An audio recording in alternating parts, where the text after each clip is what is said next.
after the little boy accidentally fell. His head got stuck high up. He was about to suffocate. The woman picked up an electric saw to rescue him, but the doctor nearby told her to stop at once, because there was only 0.5 centimeters between the fence and the boy. If the woman's hand shook even a little, the boy would be in great danger. But the woman could not wait any longer. She aimed carefully and cut right through the iron fence holding the boy. In the end, the boy was saved. The doctor noticed the woman had extremely precise control of the tool, so he stepped forward and asked if she was a doctor. Even though the woman denied it and tried to leave, the doctor still quickly found out her information. It turned out the woman was originally a surgery supervisor at Huacon Hospital. She once diagnosed an illness just by listening, and immediately found a serious problem during the operation. She turned Huacon Hospital from the worst in the city to the best. The success rate of surgeries rose from 3% to 100%. However, when it came time to give bonuses, the greedy director deliberately withheld her money, and also removed her position as surgery supervisor. When colleagues begged for her, the greedy director was very arrogant. He thought all the successful surgeries depended entirely on his plans, and had nothing to do with the woman. Hearing this, the woman could not help laughing. If that was the case, she would resign.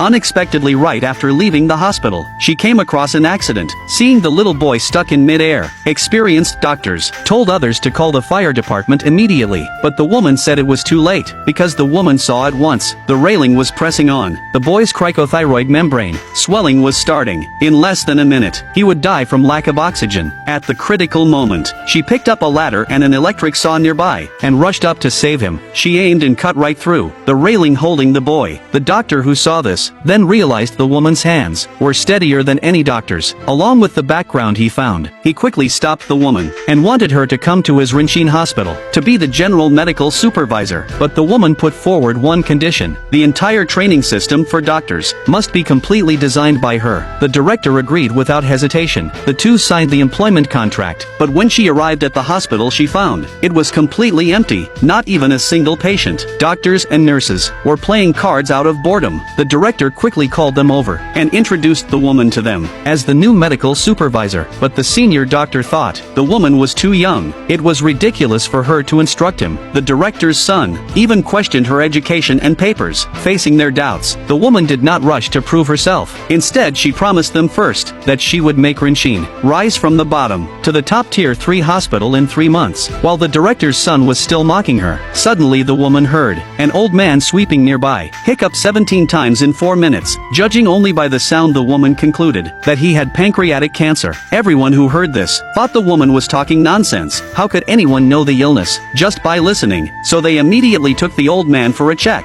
They were shocked by the results. The old man really had stage 3 pancreatic cancer. Immediately everyone looked at the woman with new respect. Soon Rinchin Hospital, under the woman's guidance, rose in the rankings like a rocket, catching up closely with Huacon Hospital. When the greedy director found out it was the woman working at the nearby hospital, he took his followers to find her without a word. He warned her if she knelt and begged him now, he would reluctantly let her come back to Huacon and raise her salary to 3,000. Little did he know, the woman was living a great life here. The director gave her bonuses, like a whole box of US dollars casually. Even so, the greedy director was not worried, because he had already heard the medical association had long planned to merge Huacon and Rinchin into one hospital. When that time came, the first thing the greedy director would do was to drive out all the poor patients that the woman and others had taken in at Rinchin. The patients panicked immediately after hearing this. They quickly begged the woman and the others not to drive them away, just as the woman did not know what to do. Fortunately, the president of the medical association arrived. Facing the question of which hospital to follow after merging, and whether to drive away the patients, the greedy director proposed a surgery competition. Whoever won would be in charge. It turned out the greedy director had prepared early. He had arranged in advance a patient with a folded spine. The bet was who could cure the patient's folded spine. The greedy director took his followers and started the surgery first. Soon the woman found there was a problem with their operation, because the patient's illness had lasted too long. With osteoporosis, forced correction would cause heavy bleeding. When the woman tried to stop them, the greedy director only cared about winning, and did not listen to her at all. Unexpectedly, after one cut, the patient's blood pressure and heart rate dropped sharply. There was no other way. The president quickly sent the woman's team in, but but because of the greedy director's earlier mistake in operation, the patient's bones were in a tight state. Just as the woman noticed something wrong, before she could stop it, a doctor was violently attacked. With no chief surgeon for the operation, everyone begged the woman to take over, but the reason she only worked as a supervisor and dared not operate was that she had killed her master due to a surgical mistake back then. That was why she had a shadow and dared not step onto the operating table, facing the patient on the operating table, waiting for her to save his life. The woman could not help remembering her master's instructions to her, so she took courage and stepped onto the operating table again. But the greedy director outside had gone completely crazy. He was determined to stop the woman from beating him, so he picked up a scalpel and rushed into the operating room, planning to make the woman's surgery fail too.